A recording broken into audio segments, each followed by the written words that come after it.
你可唔可以兜我轉一下？轉下。我可以俾錢。可以啊。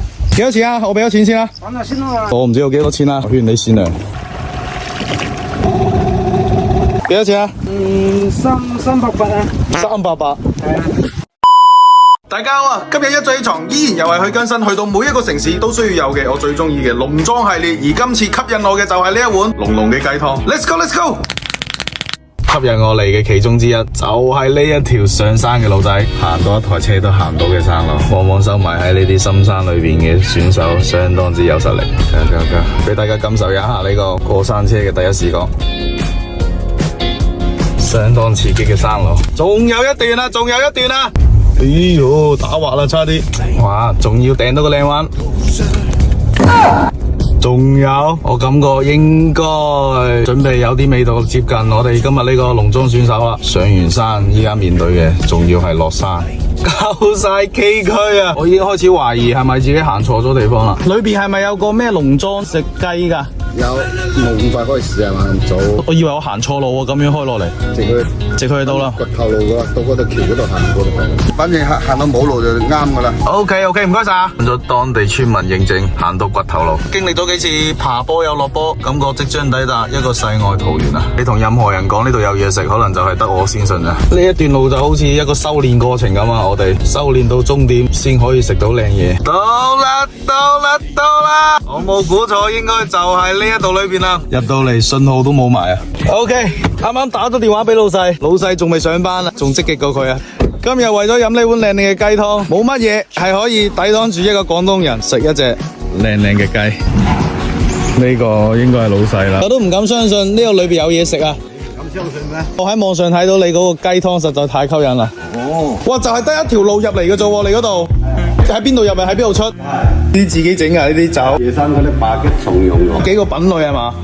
哇，有啲料到喎，真係深山高手喎，老細咩都識整。我哋做啲靚嘅咧，全部野生㗎，啲藥材啊，市場都唔買藥材嘅，山條菜啊。我對食嘅嘢都好講究嘅，外面嘅食材係國家唔好嘅，我係冇食過啲嘢嘅。但係食個雞殼幾多錢？其實啲年輕人係唔懂嘅。我肯定唔懂啦。外面嘅雞138、168，呢個母雞係有規定嘅，你送俾佢咧係飼料雞嚟，嗰日為咗呢個份熱價，我要山上養嘅雞。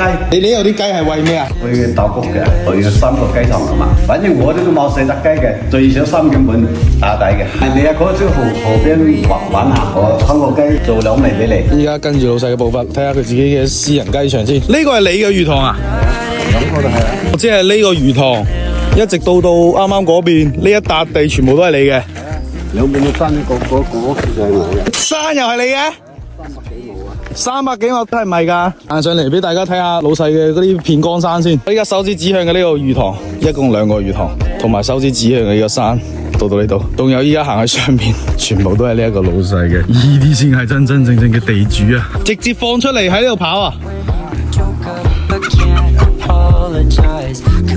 哇！你哋睇下，一上到嚟，你睇下啲雞嘅動向，全部走去老細嗰度。唔通呢個就係傳說中嘅雞王？難怪老細對佢自己啲雞咁有信心啊！呢啲雞係有充足嘅場地俾佢哋喺山上面跑。一睇就知全部都係田徑隊啊！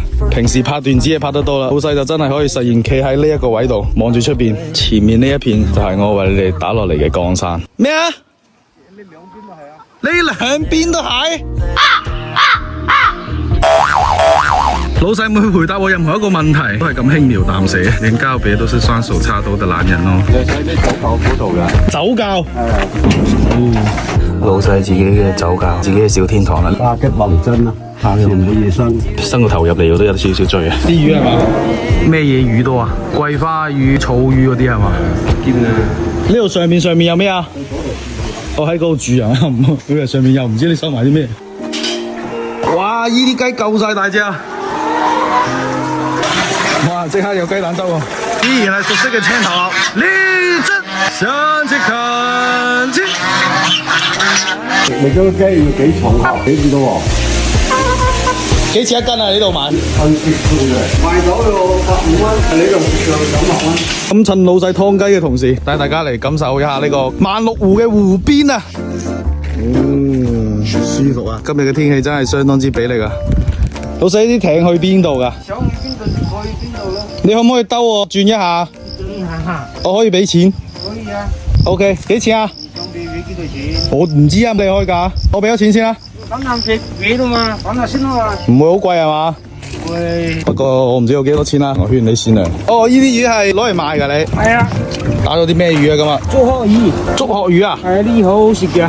唉，竹殼魚，安全衣一套，直接出發。順順啊 Go go go！ 坐穩出發。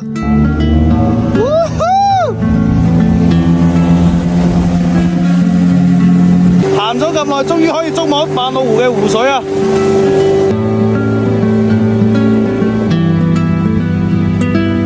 好，終於出到嚟啦！前面係嗰個唔知乜嘢大壩，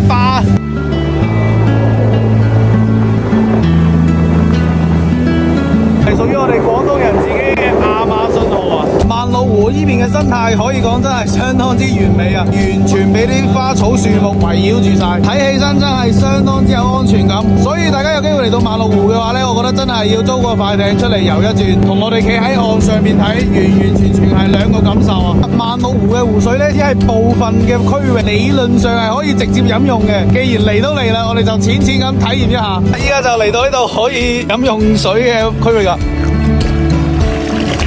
好辛苦喎！我又試下你影我，真係可以飲啊！可以飲㗎，係可以飲㗎。正啊！呢一趟舒服晒。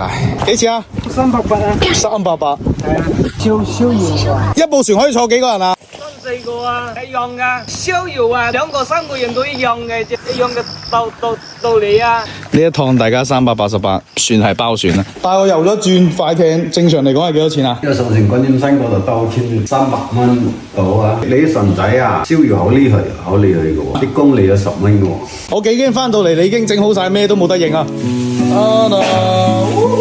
無敵啊！呢兜湯全部都係精華，齋睇個色水，齋睇啲油光度就知道所有都係精華啦。有啲10千斤喎，你廣州嗰度都望埋。先飲碗湯先。好，飲碗湯先。今日呢個視頻就係為咗呢啖湯咋。呢個上面呢啲叫咩話？實心筋啊！13斤我真係唔知咩嚟啊！實心。中藥材都查到。哎呀，查下先啫。味道你哋就聞唔到啦，但係呢，我覺得通過呢一個畫面，我相信你哋都可以感受到呢一啖湯係有幾咁濃郁，幾咁之鮮香。做咗下功課，呢一個植物叫做石參啊，又名叫做貓尾草。有冇熟悉嘅朋友？嚟第一啖精華，全部同我擘大口，即刻嚟第二碗。對上一次飲湯咁積極，應該就係翻屋企揾老媽子嘅時候啦。我感覺呢一啖湯係成隻雞已經係蒸發咗喺啲湯水裏邊啦。又係用石參嚟蒸啊！竹葉苗面啊！又盲區一雞兩食嘅第二位主角，依然又係蒸雞，但係呢個蒸雞佢係攞咗另外一種食材。我啱啱搜咗下，好似佢係叫做竹葉牛絲啊，完全係超光啊！今日老細用嘅食材對於我嚟講，呢個就係我哋大廣東對於食雞嘅追求，食雞嘅講究。一煲精華雞湯響起我哋今日嘅戰歌，食雞！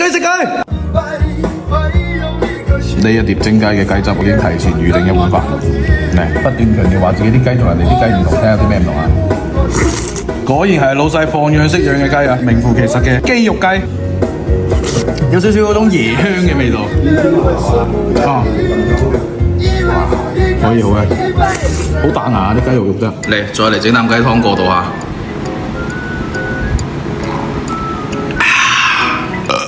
相信此時此刻你哋已經等咗好耐啦。靈魂之交嘅，呢個肥我唔減啦，每一粒米裹滿晒呢度啲靚雞汁，擘大口。嚟，就一碟呢個雞已經夠晒開胃啊！一定要食呢啲帶埋雞皮嘅，即係只要住穩下，必須食晒。好啊！啲雞湯啊，雞汁都可以飲啊，因為雞湯已經俾我差唔多飲晒啦。超勁！又唔中意食雞樣嘅嚟一啖。嚟嚿雞，再嚟啖飯，神仙搭配。好耐都未試過飽到呢種程度啦！我覺得食到咁樣已經係俾個叻自己啊，又重咗10斤。賣埋個單，小偉，定啲嚟。唔使驚，我好人嚟㗎，我係，好靚啊，小白，摸摸頭先，小白，呢樣小白好乖，200蚊嘛。咁就都係嗰一句啦，鐵打嘅食材，流水嘅廚藝。老細今日呢一個農莊可以講真係天時地利人和。呢一個農莊係位於萬綠湖裏邊，上山又落山之後先會到達嘅一個農莊。咁大家如果有離開河源呢邊，又想玩又想食靚嘢嘅，可以參考一下我今日呢個視頻，幫到你哋。下期再見啦，拜拜。